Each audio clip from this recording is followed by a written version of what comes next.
here because my grandmother, in her will, she stated that this ring will be passed down to me. My grandmother died 20 years ago. I was 15 at the time, so I wasn't at the will reading. And when I did ask about the ring, I asked my mother, where's the ring? I want the ring. It's nowhere to be found. She said it got caught up in storage when they were cleaning out my grandmother's house. So for 20 years, no one knew where the ring was. Fast forward to a year ago at my aunt's funeral, I see the ring around Julia's neck. And Julia is? She's my cousin. She's your cousin? Yes. So that's the ring, Ms. Robinson. You are in possession of it? Correct. How long have you had it? Just for this year. I had it around my neck once my mother passed a year ago. My father handed it down to me. I also have her will here that mentions once she passes that I get her wedding ring. Once your mother passes? Yes. That you get the wedding ring? Correct. But do you acknowledge that this is the ring that Ms. Campbell is speaking about, that her grandmother, I guess it would be both of your grandmother, left to her? Is that the same ring? Yes. All right. So can you tell the court how you came in possession of the ring? You say your mother passed it down to you when she passed away. Correct. Do you know how she had it? My father, he came to my grandmother over dinner, discussed having the ring from her to propose to my mother, and my grandmother ended up giving it to him. Were you at the will reading? I was not. I was only 5 years old. Mr. Robinson, were you at the will reading? Yes. Yes, ma'am. And when the will was read, did it say that Miss Campbell, this would be your niece, was supposed to get the ring that's now hanging around your daughter's neck? Yes. So you heard that read at the will reading? Yes. So how did you come into possession of it rightfully when you heard during the will reading that the ring should be passed down to Miss Campbell? 22 years ago, I sat down with my mother and I asked her for the ring to get engaged, to marry her mother. And she gave me the ring, and it was rightfully mine at the moment. So at the point you talked to your mom, she gave it to you with her blessing. Yes. To then give it to your then wife, which is the mother of your daughter. Yes. And then your mom, did she leave it in a will to you? Yes, she did, and I do have that. All right. You submitted evidence to the court. Let me just review the plaintiff's evidence here. And this is a picture of the ring. Yes. It's a beautiful ring. And then here is the last will and testament, bequest of personal property to my granddaughter, Adriana Campbell, my wedding ring set, consisting of engagement ring, featuring a round cut 2-carat diamond. And you both acknowledge that that is the ring. Yes. So it seems pretty clear in this written last will and testament that your grandmother left this ring to Adriana. And so, Ms. Robinson, what you've presented to the court is the will and testament of your mother, which then bequeaths the ring to you. Correct. To my daughter, Julia Robinson. And for your entire marriage, your wife wore this ring, presumably, because you asked your mother, Mr. Robinson, to ask her to marry you. Yes, Your Honor. With this ring. Yes. Your So Honor. she's had it on throughout her life. The whole and time. at her passing, she gives it to her daughter. Yes. So it's clear you think you are the rightful owner of the ring, Ms. Robinson, but you think, you guys close cousins when you were growing up? No. You weren't? No. We're 10 years apart. 10 years apart? Correct. Mm-hmm. And do you have a relationship at all, or has the ring just destroyed the family dynamic? No relationship because we live in different states. I'm in Texas and they're in Maine. But even if you're in different states, if it's your cousin, all my cousins back in Detroit, I still got a relationship with all of them. No. And some of them are 10, 15 years younger than me, and some are 10, 15 years older, if not more. Why don't you guys have a relationship at all? Honey, I wouldn't know you all were family if it wasn't in these court papers. About cold as ice, ain't it, Sean? Could you tell, gallery? No. My goodness. Because this is your niece. Yes, ma'am. What is going on? So my mom, which is my uncle's sister, they don't get along. So my mom, she kept us away. So from it's them. generational. Yes. All right. So you're the child of a person who decided to kind of separate themselves from their family. Yes. Your mom. Yes. And is your mom still with us? Yes. And she doesn't have any desire to mend the relationship with her family? No. Did she ever tell you why she didn't want to be around her family? Just money issues that I would hear in passing between my uncle and my mom. Oh, money things. Yeah. It's very sad to see. And it is very telling because we wonder sometimes how these generational feuds continue on and on. And we're seeing right here how that can happen. Do you all have any desire? You now are the next generation beyond this confusion. You don't have a desire to get to know your cousin, have a relationship. I don't care how much older you are. You don't have that desire? Your Honor, I did have the desire before my mother's funeral, but at my mother's funeral, Adriana actually approached me about the ring on my neck. And I felt like it was very inappropriate, and I felt like she was also being aggressive and demanding. So I do feel like I deserve at What least happened? an apology. She saw me at my mother's funeral, and she saw the ring around my neck. She then approached me, and she kept saying that the ring around my neck was hers, and that it belonged to her, and she just kept being very demanding about it, and I ended up storming off. And this was during my mother's funeral. During the service? Yes. Oh, Lord, why did you pick that day, Miss Campbell? Now, you all close enough to, you were at her mother's funeral. Did you have a relationship with her mother? No. You didn't? No. You just showed up because it was family? Yes. Or did you show up because she had the ring? I didn't know she had the Oh, ring. that's when you found out. That's when I found out. Now, granted, Your Honor, I know time and place, but could you imagine I'm grieving a ring of 20 years that I haven't seen, and then I see And where it. did you think it was all these years? Storage. Oh, somebody told you it was in the storage. Yes, my mother. And what, they just get it when they could get it? Yes. What? And you say your mother, Mr. Robinson, actually gave it to you. Yes.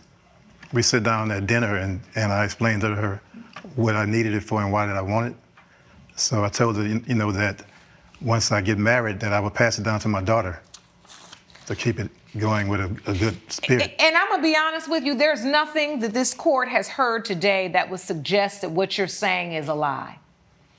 The problem is that once there is a will that is in writing that basically bequeaths an item to an individual, Yes. it stands.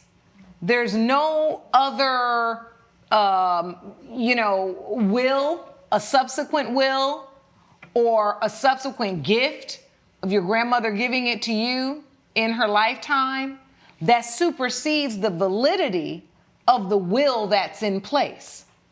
And I can understand how that can be confusing, because in your mind, did you know at the time that she had bequeathed the ring to Miss Campbell? When you asked for it, did you know she had already said she was going to give it to Miss Campbell, your niece? No, I wouldn't have taken it. I would have made sure that she would, have the ring, something that my mother was giving to her, And what's difficult is it's been so long. Yes. But that doesn't change the fact that that is what is stated in the will, clearly. And that is what this court has to uphold. And for that reason, judgment for the plaintiff for $10,000.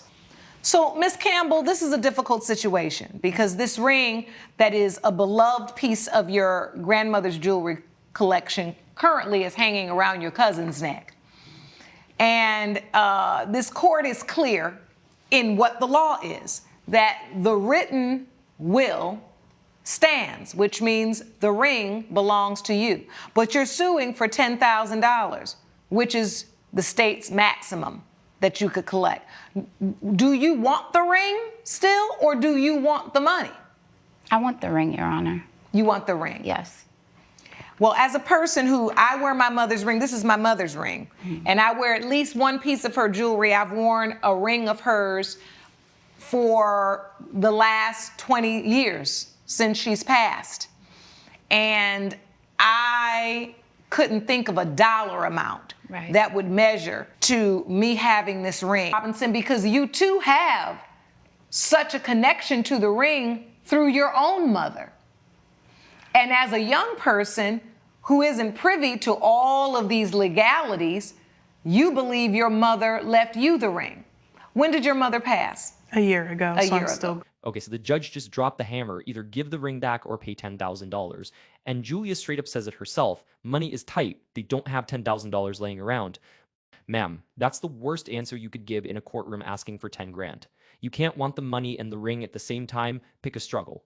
But here's the real gut punch. The judge asks if she even had a relationship with the grandmother whose will this is, and she says no, no relationship, no bond, just vibes on a chain. Meanwhile, the actual written will says the ring goes to Adriana, and apparently you can't just verbally override a legal document at a dinner table. Shocking, I know. So the judge tells her straight up, hand it over or get sued for 10 stacks. And Julia actually does it right there in the courtroom, takes the ring off and walks it over. That's not just losing a case, that's losing your bling on live TV. Respect for handling it with grace though, because plenty of people would have made that a whole scene. And this is why this is difficult, because this court is going to have to basically let you know that if you do not return the ring to your cousin, that you're going to have to pay for the value of the ring.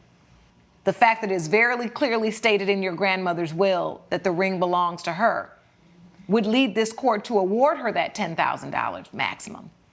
So at this moment in time, I want to give you the opportunity to give the ring back to your cousin or have to pay the fine of $10,000. Well, on my side of the family, money's very tight. So we don't just have $10,000 laying around to like hand over. And it's also very difficult for me to hand over a ring that feels very personal to me. I saw my mom wearing it for like 20 years, literally. So I feel like I'm very much in a tight situation right now. I want to say the money so I can keep the ring, but I don't have the money. I would say to you is this: the same way you've honored your mother by wearing the ring, did you have a relationship with your grandmother? No, I didn't. You did not. You have to then honor what she has in writing, which is she wanted that ring to be given to Miss Campbell. Barring her changing that will in writing, you just can't change your will verbally, and that's a legal lesson for us all. It has to be a written addendum. It has to be a written change that, just like every will, right, that has certain legal process to be notarized. You have to go through a process, and that process was not handled legally. And so at this time, this court would instruct you to give the ring back to your cousin, or I will have to award her $10,000 in which she could seek a judgment against you. Okay. If you didn't pay. I will hand over the ring. And I think at the moment that you all hand over this ring, this probably is one of the first exchanges that you've had as cousins, which is sad for this court because family is everything, right? Knowing who your family is. We do a lot of work in this court helping people find out who their father is, resolve paternity questions, help resolve legal issues that happen between family members in the hopes that the legal resolution can lead to emotional evolution. Okay, so we already knew this was coming. The judge lays it out plain, give the ring back or pay $10,000, no in between. And Julia's response, money's tight, they don't have 10 grand just lying around. But she also doesn't want to give up the ring because it reminds her of her mom wearing it for 20 years. Ma'am, I get the sentimental attachment. I really do. But you can't have it both ways. You either pay for the ring or you return the ring. There is no secret third option where you keep it for free. And then the judge asks the question that really seals it. Did you even have a relationship with your grandmother, the one whose will this whole thing is based on? And Julia says, no. Straight up no. So we've got a ring tied to a woman she never even knew, being fought over harder than the actual relationship ever was. That's the real tragedy of this case if you ask me. And then the judge drops the legal lesson of the video. You cannot verbally change a will. Doesn't matter what dad said at dinner 22 years ago. Doesn't matter how personal it feels. If it's not written and notarized, it doesn't hold up in court. Facts is facts. So the ring goes back to Adriana, case closed, and the judge even points out something kind of sad. This whole ring exchange might be the first real interaction these cousins have ever had. 20 grand couldn't buy back the years they lost as family, but hey, at least the ring's going where the paperwork says it should. That we can evolve out of the dark places into something that's new. And so I think this moment gives us the opportunity, while it's a sad moment and very difficult, it gives us the opportunity. Communication is all that it takes. And a little bit of opportunity to remove the ring and hand it back to your cousin.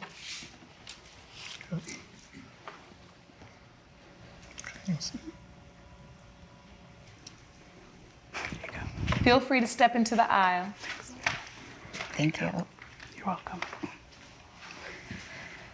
That was hard, Yes. but that was full of grace, Miss Robinson. And I'm very proud of you because you did not have to handle that as maturely as you did. Do you agree, gallery? Yes. How does it feel, Miss Campbell? It feels good. And I do feel bad because she had no idea that this ring belonged to my grandmother. But I'm willing to do what you said, build a relationship and let her see the ring, and I will pass it down to her. That was beautiful. Thank you for that. Thank you. That's what these moments are about finding common ground. And sometimes when you just don't know where that is, you just have to take the first step. And you did that today. And you did that today. And that's what family does. Court is adjourned. All rise. Judge Lake has ruled. What's a good catchphrase? All right, we've reached the moment of truth. So let's watch how this whole ring saga finally wraps up. Because after everything, the DMs, the will, the funeral drama, the $10,000 threat, we're finally about to see if these two cousins can actually walk out of here as family instead of strangers who happen to share blood. So the judge gives Julie the moment to actually take the ring off and hand it back to Adriana. And I want you to notice something. She doesn't fight it. She doesn't argue. She doesn't try to Venmo some sob story excuse. She just stands up, steps into the aisle, and does it. And honestly, respect, because we've all seen these court shows where people would rather go to jail than admit they're wrong. And here's a young woman just quietly eating the loss with some actual dignity. The judge even says it herself. That was hard, but that was full of grace. And I'm sitting here nodding because that's rare energy for reality court TV. And then the judge turns to Adriana and asks the real question, how does it feel? And instead of gloating, instead of doing a victory lap after basically winning a legal argument that I've been brewing for 20 years, Adriana says something that actually surprised me. She says she feels bad because Julia had no idea this ring even belonged to their grandmother in the first place. Think about that for a second. Julia's been walking around wearing this thing thinking it was just her mom's ring. No clue about the will, no clue about the drama, no clue she was standing in the middle of somebody else's inheritance. Fight. That's wild. This whole time she wasn't some scheming villain hoarding jewelry. She was just a woman wearing what her dad handed her, completely unaware of the paper trail behind it. And then Adriana does the thing that actually makes this case worth watching. She says she wants to build a relationship with Julia. She wants to let her see the ring, and get this. She says she'll pass it down to her eventually. Sir, that's not just winning the case, that's winning with class. She had every legal right to just walk out with that ring and never speak to this side of the family again, and instead she's out here trying to fix 20 years of silence with one gesture. And that's the plot twist nobody saw coming in a ring dispute. The judge is clearly moved too, because she goes into this whole speech about how these court moments aren't really about rings or money at all. They're about finding common ground. And when you don't know where that common ground is, you just have to take the first step. And today, both of these women actually did that. So that's kind of beautiful for a show that usually ends with somebody storming out mad. This one ends with an actual olive branch. And we get the official ruling judgment for the plaintiff. The ring goes back to Adriana, case closed, gavel down. But the real ending isn't the legal part. It's that last little exchange between the two of them. I hope to have a relationship with you. I hope to have a relationship too. That's two grown women who spent their whole lives as strangers because of a family beef they didn't even start, finally deciding enough is enough.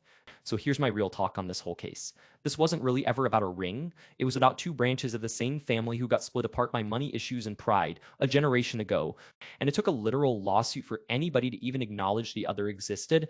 The ring was just the excuse the universe used to finally get them in the same room. And I think that's the lesson here. Sometimes it takes losing something or almost losing something to remember what actually matters. Julia lost a ring today, but if she actually gets a cousin and eventually gets that ring passed back down to her kids like Adriana promised, she didn't really lose anything at all. So real talk, Chat, if you found out a piece of jewelry you've worn your whole life secretly belonged to someone else because of a will you never even knew existed, would you fight for it like Julia did? Or would you just hand it over and try to keep the piece like she ended up doing? So let me know in the comments, and I will see you in the next one.